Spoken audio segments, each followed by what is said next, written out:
Hello, you're listening to the Career Changemaker podcast. Having the courage to leave a career that you have worked hard to build and try something else can be tough. So in each episode, we dive into key career change strategies so that you have a clear understanding of what is required to transition into a new role or a new industry without feeling like you have to start at the bottom or have to take a massive pay cut, because #ain't nobody got time for that. If you are ready for frank and honest discussions about how to become a career change maker, keep listening. I'm your host, lawyer turned career strategist and executive coach, Janine Esbrand.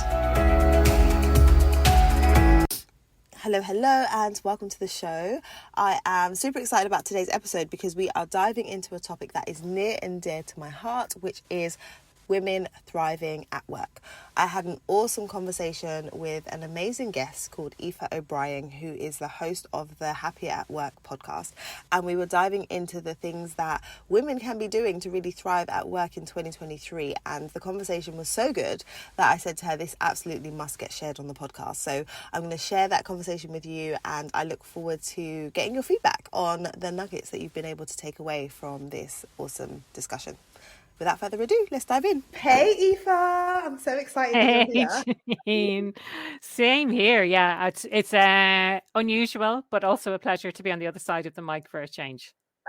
Right? It's like, as podcasters, it's like you're so used to being on the side where you're asking questions. So when you get interviewed, it's fun. Yeah, exactly. So I'm super excited to dive into the topic today. So we want to talk about the world of work in 2023 and how, as women, we can be thriving in that space. Because I feel like there's a lot going on, there's a lot of change, there's a lot of movement, there's a lot of uncertainty. And so I'd love for us to just dive into a conversation around, as women, how we can take ownership of our careers and what we can be doing so that we can move forward. So Aoife, let's just start with you introducing yourself and telling everyone a bit about you and how you came to do the work that you're currently doing. Yeah, absolutely. So it's not a straight line, I would say. I worked for almost 20 years in the market research industry in fast-moving consumer goods. So I always worked on market research agency side.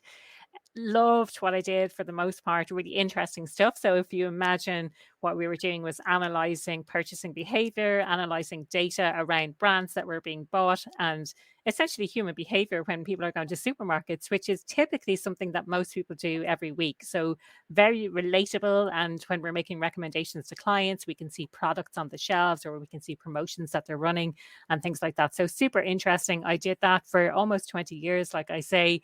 And I worked all over. So I worked in London for a while. That was one of my favorite jobs, one of my favorite places ever. I spent some time working in Australia as well. And of course, I'm from Dublin and I've worked in Dublin. Now, what brought me to kind of doing what I'm doing now, like I said, for the most part, loved my career, and I had some experiences at work that were less than favorable. I think it's a nice, polite way of saying it. And when I look back and try and make sense of it, really what I found myself in was one toxic situation where it was quite a misogynistic culture, where one of my male colleagues was promoted ahead of me, essentially, when I had been promised promotions about 4 different times. So that was quite frustrating for me. And I ended up leaving that situation, but not without my confidence absolutely being knocked and completely dented. So I spent some time traveling around the world for a year. And I came back and I found myself in another situation, which wasn't quite toxic, but it was more of a mismatch of culture. Like I didn't really feel like I belonged in that environment. And so I left my corporate role about 5 years ago, and I went on to do a coaching diploma and a master's in organizational behavior. And that's when it all sort of came together. I was like, wow, I'm interested in people and the role people play at work and the interaction that we have between each other, I suppose, at work, and this sense of belonging that we have at work and how we feel like we fit in. And also, just research, which was my entire background. So I love solving problems using data. And I set up my business 4 years ago while I was doing the master's. I also set up my podcast, Happier at Work, shortly after setting up the business. And it's sort of evolved over time. So when I first started, I was very much focused on helping people in their careers, and I thought I was going to change the world by helping people with their careers. And it's it's nearly come full circle now. So I started working with organizations, and now I work with both individuals and organizations. And I always wanted to have this two-pronged approach where I work with organizations to create that better environment where people can feel motivated and that they want to stay in that environment for longer, and they really feel fulfilled through their work and they can perform at their best. And then helping individuals as well to understand what those factors are that they need to get the most out of themselves or to really enjoy the work that they do, since we spend so much of our time at work. Right? Oh, I love it. I love it. I love when I connect with other coaches and consultants and people who are aligned in terms of their mission of what it is they're trying to do. And I think taking that two-pronged approach is so, so important, because you can work with individuals all day long and empower them, but then they go into environments where it's not set up for them to thrive. There's an issue, right?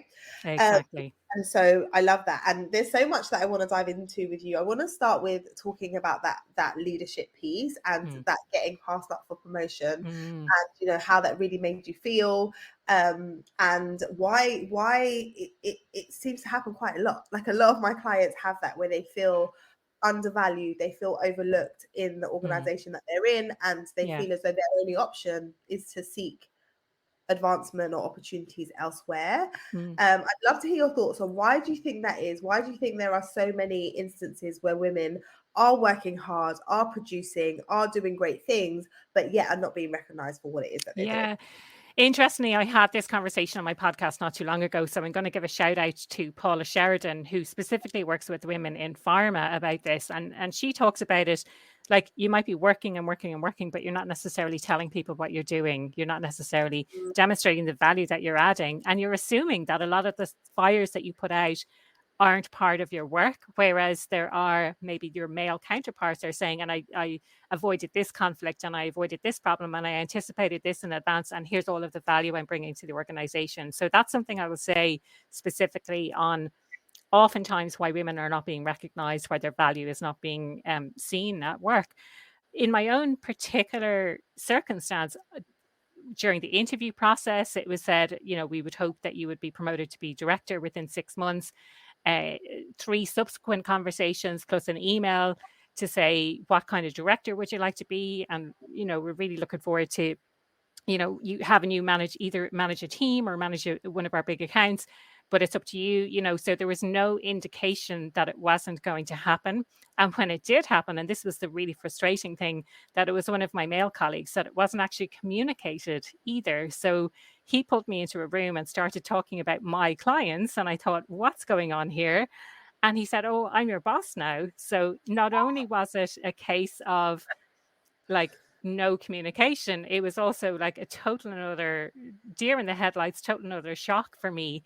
And of course, I'm not going to lie and say that I took it really well, and I gave him a lot of stick at the time. I made his life a little bit uncomfortable, let's say. I just had to get out of there. So I really didn't feel that comfortable at all. I remember having a phone call to my mom at home. So this is when I was in Australia, very far from home. Obviously, I had made some good friends there and things as well. So that was nice. But I remember being on the phone to my mum and having a little cry, because I was like, how could this have happened? How did I get myself into this situation? And I think oftentimes we blame ourselves and we think, it's totally my fault for getting myself into this situation, when actually it's more about the environment that we find ourselves in, and that not being the right environment for us. Yeah, absolutely. And I love that you spoke to, that visibility piece. And I've been talking about that a lot recently, and the importance of it, because as you say, like, if people don't know what it is that you're doing, then they're less likely to pay attention to that or take that into Yeah. account. Yeah. How do you think that, like, you looking at your situation in hindsight, and the work that you do with other clients, like, what are some of the things you think you could have done differently, or that, like, women can be more cognizant of when they are navigating that, road to promotion, when it Yeah. comes in terms of visibility? It's an interesting one, because when I look back at that place, I think it was the environment. Like, it was quite a misogynistic place. It was quite toxic. I think the turnover was maybe about 50%. So I'm not sure how much I could have done differently. I think the only thing I can take from that is, had I known in advance, would I have gone into that situation? I assumed it was going to be similar to the situation I had in London, where I absolutely loved my job.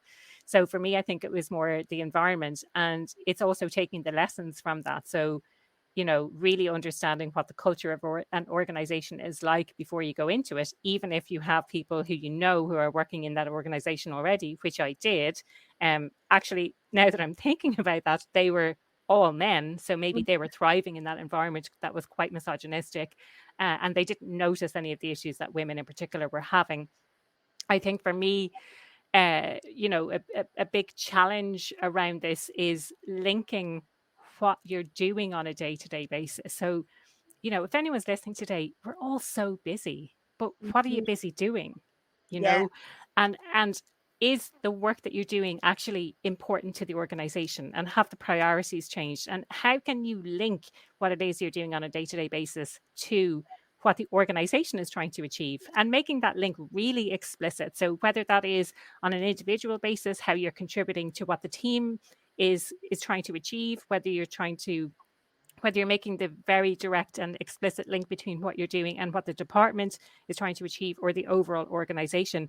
But if you're not clear, excuse me, when you get those, whether I've been in the lucky position that most of the time I am doing work that's fairly self-directed. So even when I worked in corporate, I was dealing with clients, and it was up to me whether to take on work from the clients or not, or to kind of guide that relationship and decide what I was going to work on, essentially. Whereas not everyone is in that position. So if you're taking direction from someone else, from a boss or from a client, about what you have to work on, you need to make sure that what you're working on, and question what you're working on, make sure that's related back to what the organization is trying to achieve. Because if the boss is sort of passing on stuff that's not really that relevant, or not really going to get you the visibility that you want, then I think it's really important that you challenge back on that, and that you explicitly say that you want to focus on things that have an impact in the organization. yeah, I think another big challenge that we have is asking for what we want, and seeking out, whether it's a mentor at work, whether it's a sponsor at work, someone who's going to say our name when we're not in the room, and someone who knows what we're capable of doing. But also, even taking a step back, knowing what we're capable of doing ourselves. So really understanding what our strengths are and what we bring to the table that is unique and that no one else can do.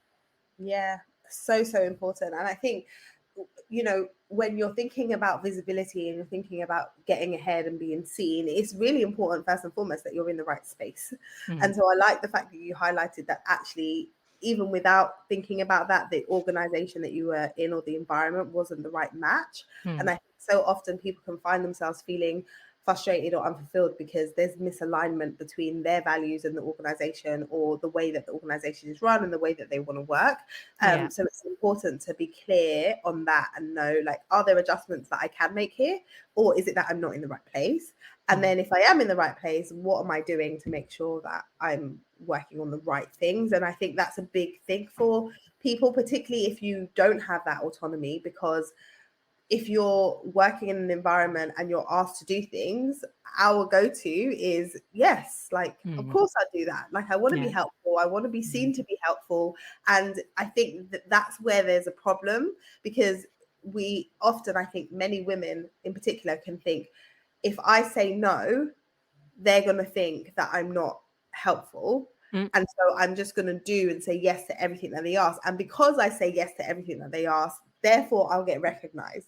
And yeah. it's like, actually, no. Mm, It's like, it depends what you're working on. mm, And so, really thinking about, when I'm looking at my day, when I'm looking at my week, when I'm looking at my month, what are the priority tasks? What are the priority projects that I should be working on, that I want to be working on? And then how can I adjust my response accordingly? mm, So you can say no in very different ways. Like, it doesn't just yes. be no, but you can share what you're prioritizing. Yeah. Um, I often encourage people to, have your own 90-day plan, where you're like, these are the things that are areas of focus for me, to make sure that you don't lose sight of that when all of the things are flying at you in terms of what it is that you have to do. Yeah, absolutely. And most people have quarterly check-ins, these days. And if you don't have quarterly check-ins, I would again look into that. And the quarterly check-in is not just about talking about, well, what have you been up to for the last 90 days? It's thinking about the future, your career direction, what you want to do, but also I think oftentimes we're guilty, and this isn't probably just women. It's lots of different people do this, but we sort of put our career in the hands of other people, Mm, thinking that someone in the organization is going to recognize us, or an opportunity is going to come up in the organization that we work in that we can go forward for. When actually the reality is you need to take responsibility for your career yourself and how you see yourself progressing, and what that looks like. I love this idea of the 90 day, is that a 90-day career plan? And what is it that I want to learn in the next 90 days that I can use where I am now, or that I can learn where I am now, that will stand to me in my career, in the context of my overall career, as opposed to just in the context of the organization I'm in at the moment. yeah, absolutely. So important. Um, can we speak a little bit to, the things that hold us back? So we talked before about, imposter syndrome Mm, and just feeling like you aren't able to yeah. move to where it is that you want to get to. And I think there are so many conversations that we have on imposter syndrome, but I'd love to kind of hear your thoughts in terms of what can be done to push past it, because Yeah. it's a thing that holds so many back from Mm, actually going for what it is that they want in their careers, or progressing to the higher heights in their careers, because yeah. they're not able to, not worthy to, or fill in the blank. Mm. When I talk about imposter syndrome, I talk not just about the individual, but also, again, going back to this idea of the environment that we find ourselves in. And, I've seen there was a video that came out recently, went viral. So I saw it, I think, on Instagram. I saw it on LinkedIn as well, about like I'm not going to tell people how to get over imposter syndrome, because actually it's not a thing, or something to that effect. That's what I understood from it. And it was Mm, also, I think, touching back to this article that was out, I think it was February 2021, Stop Telling Women They Have Imposter Syndrome, which yes. I think for me sort of undermines the experience that some people have, that it's really debilitating and they really feel that they can't get past it, or they can't move forward. In terms of managing imposter syndrome, for me, it always starts with awareness. So, acknowledging the fact that it could be imposter syndrome, rather than thinking, oh, well, Janine, there is this thing called imposter syndrome, and that person has it and that person has it. But what they don't realize is I really am an imposter, that I really have no idea what I'm talking about. And that's the imposter talking, and just realizing that it's when you're in that state, these are the messages and these are the beliefs that you're going to keep kind of coming Mm, back to yourself. So for me, it's first of all that awareness. And the second step that I talk about, so I always talk about ABC. So A is the awareness or the acknowledgement of it. B is then building up our self belief. So, how can you build up your belief in yourself? And sometimes people find that really hard to do for themselves. There are steps people can take. You can look at the skills that you have. You can acknowledge your strengths. You can gather all of the feedback that you've had, or you can seek out new feedback, new positive feedback of like, I'd love to get some feedback on how I'm doing in the role for the first 6 months. And I'd love the positive feedback, please. Or I'd love a reminder of why I was selected for this particular role, or, things like that. So sometimes we can kind of try and build up our own self belief, but then sometimes we need to get that external piece as well, to help, to get the help from other people to understand the contribution that we're making. And then the third element, the C, is always courageous action. So you will know yourself, Janine, confidence doesn't come from thinking and planning. Confidence comes from taking action. And it's the same with motivation. Sometimes we wait until we feel motivated to do something, but actually, motivation and confidence both come from taking action. So if you can identify one small action to take, no matter how small that is, and continue to take those actions, even though you don't necessarily feel comfortable doing it, just take those actions and your confidence will build over time when you're getting those small wins, when you're getting the help and the support that you need. So I think it's really important to take action despite feeling like a total and utter imposter. And you can define that action as small as you want. yeah. And once you acknowledge that you've achieved that, then you can move on to the next thing. But sometimes imposter syndrome can be really sneaky as well, that we don't even know that it's holding us back, but we're self-sabotaging in some way. Yeah, absolutely. I just love the fact that you've got that These glasses annoy me. Take them off. I love the fact that you've got that ABC model. So, Aoife, can you just repeat the A, the B, the C for anyone Yeah. that's watching? Like, I want you to take out a notepad, like Yeah. write it down somewhere. We need to remember the ABC of Yeah. imposter So syndrome. ABC, and I made ABC because it's so easy to remember. So Yeah. A is for acknowledge, B is for belief, and Mhm. C is for courageous action. So Yeah. acknowledge what's going on, acknowledge that it is imposter syndrome, in fact, that it's not your own capabilities, it's this voice in your head that is just trying to protect you, essentially. B for building up your own self belief. So, how can you grow belief in yourself? And then C for taking courageous action. So taking those steps, despite feeling the fear, taking those steps and having those small wins. Yeah. Oh, so good. So good. I love it when it's simple, bite-sized, but so impactful.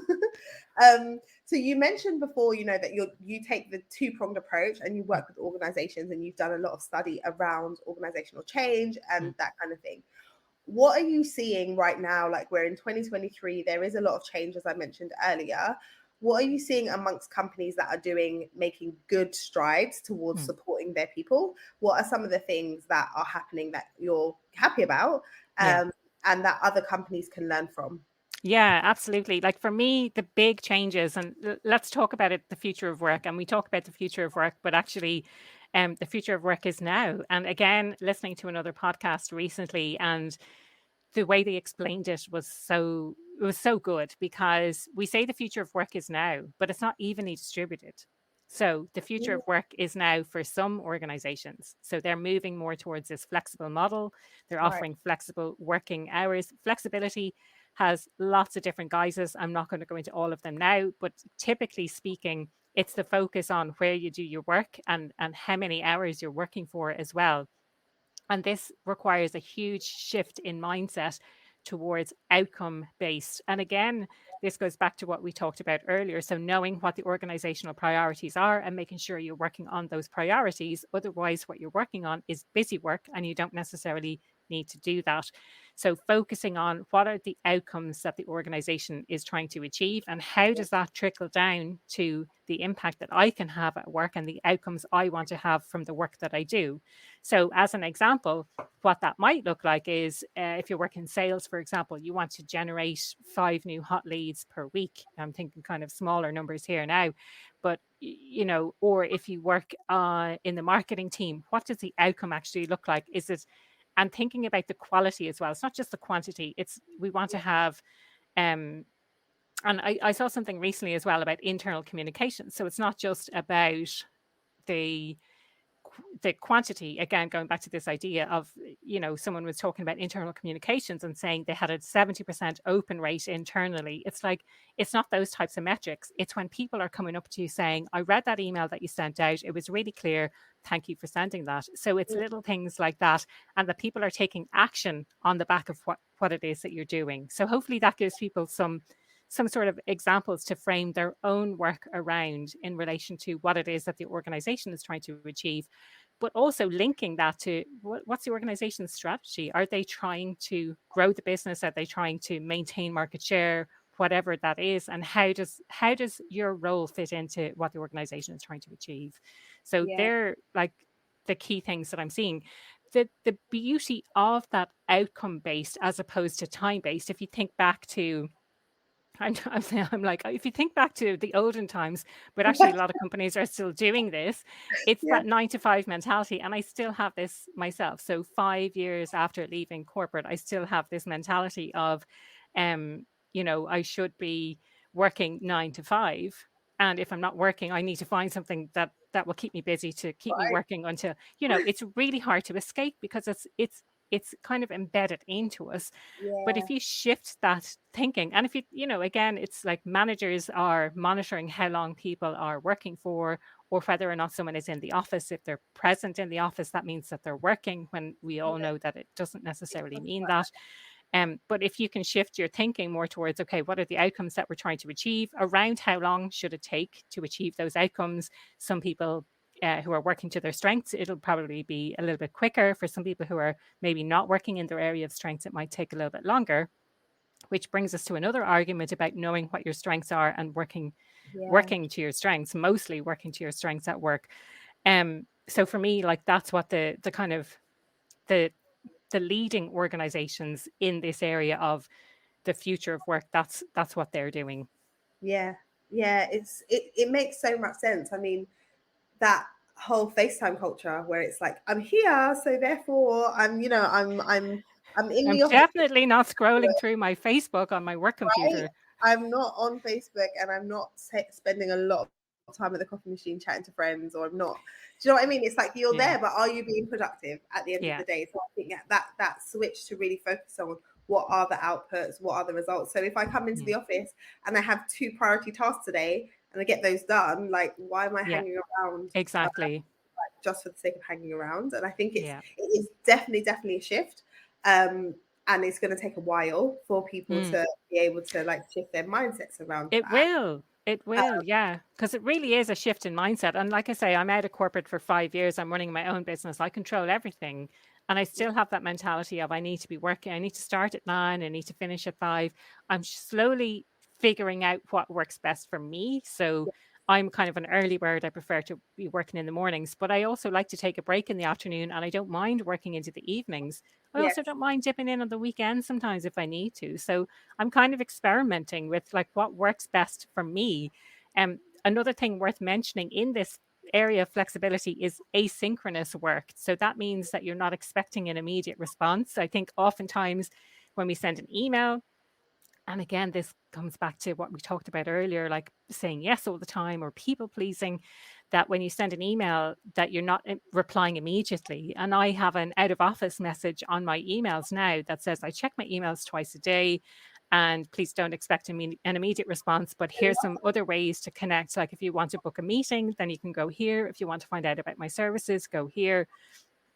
So just managing the boundaries around work, so managing people's expectations, and I think setting those really clear expectations for other people is really, really important as well. yeah. And I think the boundary piece is so important. And often we are reluctant to set boundaries because we assume that people are going to think a certain way about us because we've set that boundary. When Yeah. in reality, when you set boundaries, people often respect them Mm. because you set them. When Yeah. it's like, okay, I'm available between this time and this time, and you stick to that, then Mm. people then adapt to that Yeah. and say, oh, actually, I know she's not going to respond after hours because she never does, and so Yeah. I will to email her tomorrow. This Um, this is it, yeah, and this always on culture where people are messaging out of hours, where really leaders should be role models in that they should be setting the tone around what gets happened, and it's not just about having a message at the bottom to say I check my emails at crazy times and I don't expect a reply. It's putting a delay send and sending that at 8 in the morning or 9 in the morning rather than sending it at nighttime. I think it's really really important to do that to set the tone. yeah, yeah. You mentioned something earlier about like the knowing the culture of the organization that you're Mm. moving into. Can we speak more on that and the importance when you're thinking about thriving at work and wanting Yeah. to show up and do your best and be able to leverage your strengths? Mm. Um, how important is it, and how do we go about making sure that the culture is aligned to Yeah. you as a person? Yeah, it's really interesting you ask that because I sort of feel like that's my life's mission is to find that solution, like a match between people and organizations based on Mhm. all of the research that I've done. And when I talk to people like, yeah, that would be incredible. But I think from an individual side, they wouldn't be willing to pay for that necessarily. And from an organizational side, it's not something they've asked for or they don't see the cost of not having that right fit. Right. It's not enough of a pain point for them to want to pay for it. Like for me, I see the future as being some sort of a technology solution that's doing that. I know there are some companies that are doing it on a smaller scale and some that I've recently become aware of as well, which is really brilliant to see us moving in that direction. But from an individual perspective and looking to join an organization, I think check out, there's loads of information out there. So check out what they say about themselves on their website, which is obviously all going to be positive, Yeah. and take that with a pinch of salt. Have a look at Glassdoor, have a look at what people are actually saying. Again, there could be some fake positive reviews or fake negative reviews. You never really know in these situations, but again, take it with a grain of salt. I would also encourage people to reach out to people who have worked there in the past to really understand what it's like working there. I think, if you're in the position where you've been invited in for an interview, and you really understand what they've said. Like for me, the culture hinges on the values that an organization says they have. So they should have their values on their website. Maybe ask people very specifically, like, this value, how does that show up in the organization? You know, how is that played out? And really quiz them about those things. Interviews, it used to be the case where it's very much a one-way conversation. And, you know, the person being interviewed was like, oh, I really need a job and, you know, I'd love to work here. Whereas now it's very much more a two-way street and finding a good match between the people and the organization. I think if you're going to be working in a particular team, it would be really beneficial to meet that team before you actually go and accept the job of working there. It would be interesting to see if you could have the opportunity to do some work with them, definitely to meet your manager. What's their style of management? How are people recognized? How is conflict handled? All of these types of questions are really important. And if someone is in a situation where things have not really gone too well, maybe having a think about your own yourself Yeah. and and what you've discovered about yourself, about what you like and what you don't like in the workplace, because I think everything can be a learning experience. Just to come back on this issue of values and how, to me, like the culture sort of hinges on the values. As an individual, it's our responsibility to understand what our own personal core values are as well. So it's not just a case of this is what the organization said.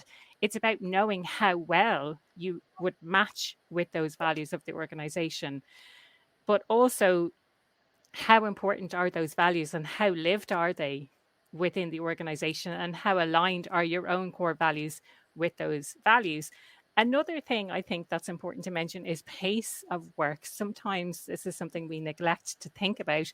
So some organizations are quite fast paced. I like to work really fast. Like that's just who I am. When I want something done, I want it done straight away, and then I've almost moved on to the next thing. So if I went into an organization and I was quite bureaucratic and I had to get approval from someone who is in a different time zone to me, that would be really frustrating for me. So Right. understanding those types of things, and it's not just a case of like different sectors. I think different organizations have that different type of pace that is set in the organization itself, whether it's based on bureaucracy or based on kind of that agility where things can change at the last minute. Yeah, so good. It's so like two things there from what you said there. One is the interview and the fact that it is a two-way conversation, Mm, but really taking the time to think about what types of questions am I asking yeah, when you get the opportunity to ask questions, not just generic questions, but like exactly. specific. Actually Mm, ask yourself before you go into the interview, what do I actually want to know? yeah. And then how do I frame my question? There's something that one of my coaches has always said, and it is the quality of your question determines the quality of the answer. Yeah. Yeah. Sometimes you don't ask questions in a way that's going to give you the actual information that you want. Yeah. And so I think it's important to be mindful Mm, of that. And then the other thing around alignment and, really digging into the culture within the organization, in order to know whether it's aligned, you need to know what it is for you. And mm, so taking the time really to uncover like what is important to me, what are my mm, values, and yeah. working with a coach is something that helps you with that or can help you with that, but taking the time to reflect so that you can recognize where there's alignment or misalignment. Yeah. Because if you ask the questions but then you haven't done the work to like know what it is that you need, want, desire within the organization, then it's still hard to get that alignment. And it blows my mind how many people don't do that reflection and Yeah. don't have the awareness of themselves around like what they actually want or what their Yeah. values are or what's important to them. Mm. I think there's a few things that I would love to pick up on and kind of build on in that. I think in the interview, we're so wrapped up in impressing other people and making sure that we get offered the job that we forget to question whether or not this is the job we really want, and by really asking those questions. So I think your point on like really thinking about what do I want to get from this process is so important at the start. And then this idea of the alignment as well, and understanding ourselves quite deeply to understand what we want and not feel sort of pressured from a societal perspective of like I want to have the status or I want to have this fancy job title or whatever it might be. Why do you want that, and what does that actually mean? What will that give to you? You know, oftentimes we kind of and social media has a big role to play in this, I think, where we see what other people are up to, or a fancy new job title that they have, or a big house, or a big car, a new car that they got, or whatever it might be. And we sort of aspire to those things because societally that is what is shown to be the benchmarks of success, let's say. But thinking, taking a step back and thinking, well, what does success really mean to you? And for Yeah. me, it's about enjoying what I do on a day-to-day basis. It's about having the impact that I want to have in the world. It's having really great connections with people that I work with, but it's also having the freedom to be able to live where I want, to choose the clients I work with, and to have that time to spend Yeah. time with people outside of work as well. Yeah, I love that. This is so, so good. So, so good.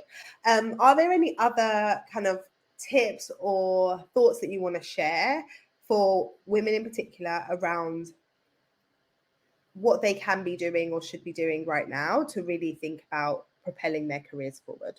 Yeah, I mean, there's a few things, and I did a LinkedIn article back in International Women's Day. So for anyone who's watching today, or for anyone who's listening on the podcast, it, find me on LinkedIn and check out that article. There's a huge list of things that we could do individually, but also collectively as an organization. What can we be doing to support women?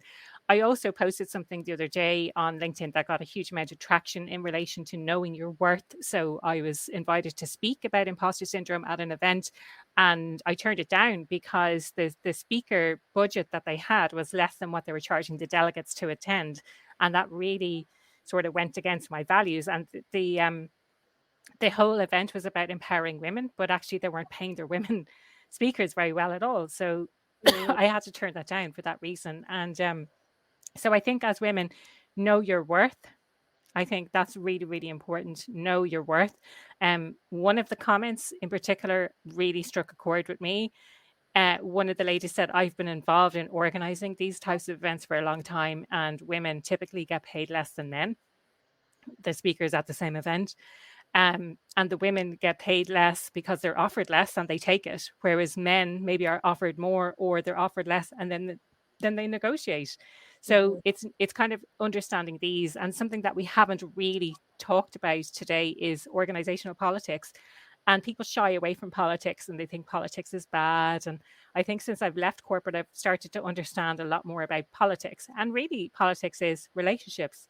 So it's about the relationships that you can build. Politics is how things get done at work. It's the who has the power and who has the decision making and the influencing ability. And knowing how to navigate that, I think, is really important. We underestimate that, or we sort of shy away from it, or we think it doesn't matter, or we don't want to kind of go down that road because it's a bit sleazy. But that's how things get done. That's the reality. Yeah. And if you think of politics as relationships as opposed to anything else, and as opposed to anything really sinister, then I think it's a really great approach to take. Yeah, I love that. And just on the piece around knowing your worth, I think sometimes people can get wrapped up in like, what am I worth, as Yes. an individual. And Yeah. actually it's about the value that you bring. Because when you Exactly. pay attention to that and you're like, Mm, if I'm a speaker at an event and I am going to share my knowledge and my expertise with an audience, and that's going to mm, have lasting impact on an organization, whether I'm a man or a woman, the value of what I'm bringing is the same.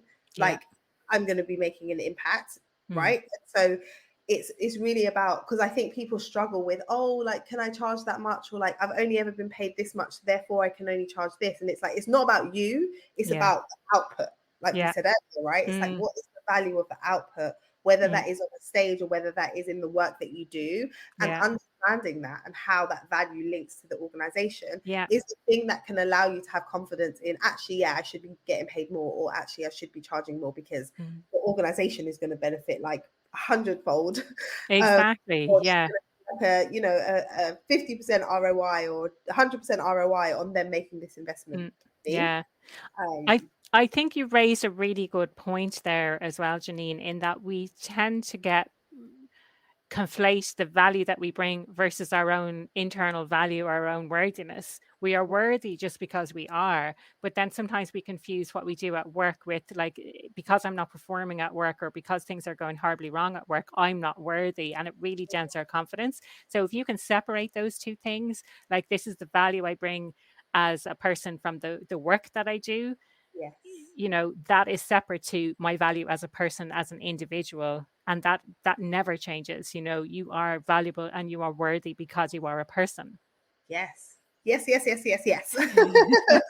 Key takeaway. So if people, I haven't seen any comments in the chat, but like if you guys have any questions based on what we said, we will circle back. But Aoife, you have an amazing podcast. Do you want to tell people about your podcast? And you know, if they want to follow you, obviously they can follow you over here on LinkedIn. But yeah, like just share a little bit about what you do, where people can find you. Yeah, absolutely. So the podcast is available everywhere. I also have a YouTube channel, Happier at Work HQ. So if you search for Happier at Work on whatever podcast channel you look at, if you're watching this on LinkedIn on the replay, feel free to connect with me. I'm tagged in the post here about the event, so feel free to connect with me or follow me there. Everything that you need in relation to Happier at Work is on the website, happieratwork.ie. And I also have the website, impostersyndrome.ie as well. I love it. Thank you so much for sharing. It's been such an awesome conversation. I love that we're able to, you know, come together and share these nuggets with people, because it doesn't always take much to just shift things, right? In terms of the environment that you're in now, the environment you're moving into, the organization that you run. And so I hope that people can take some good stuff away from this and make a difference, so that they're happier at work and they can make some career change making moves.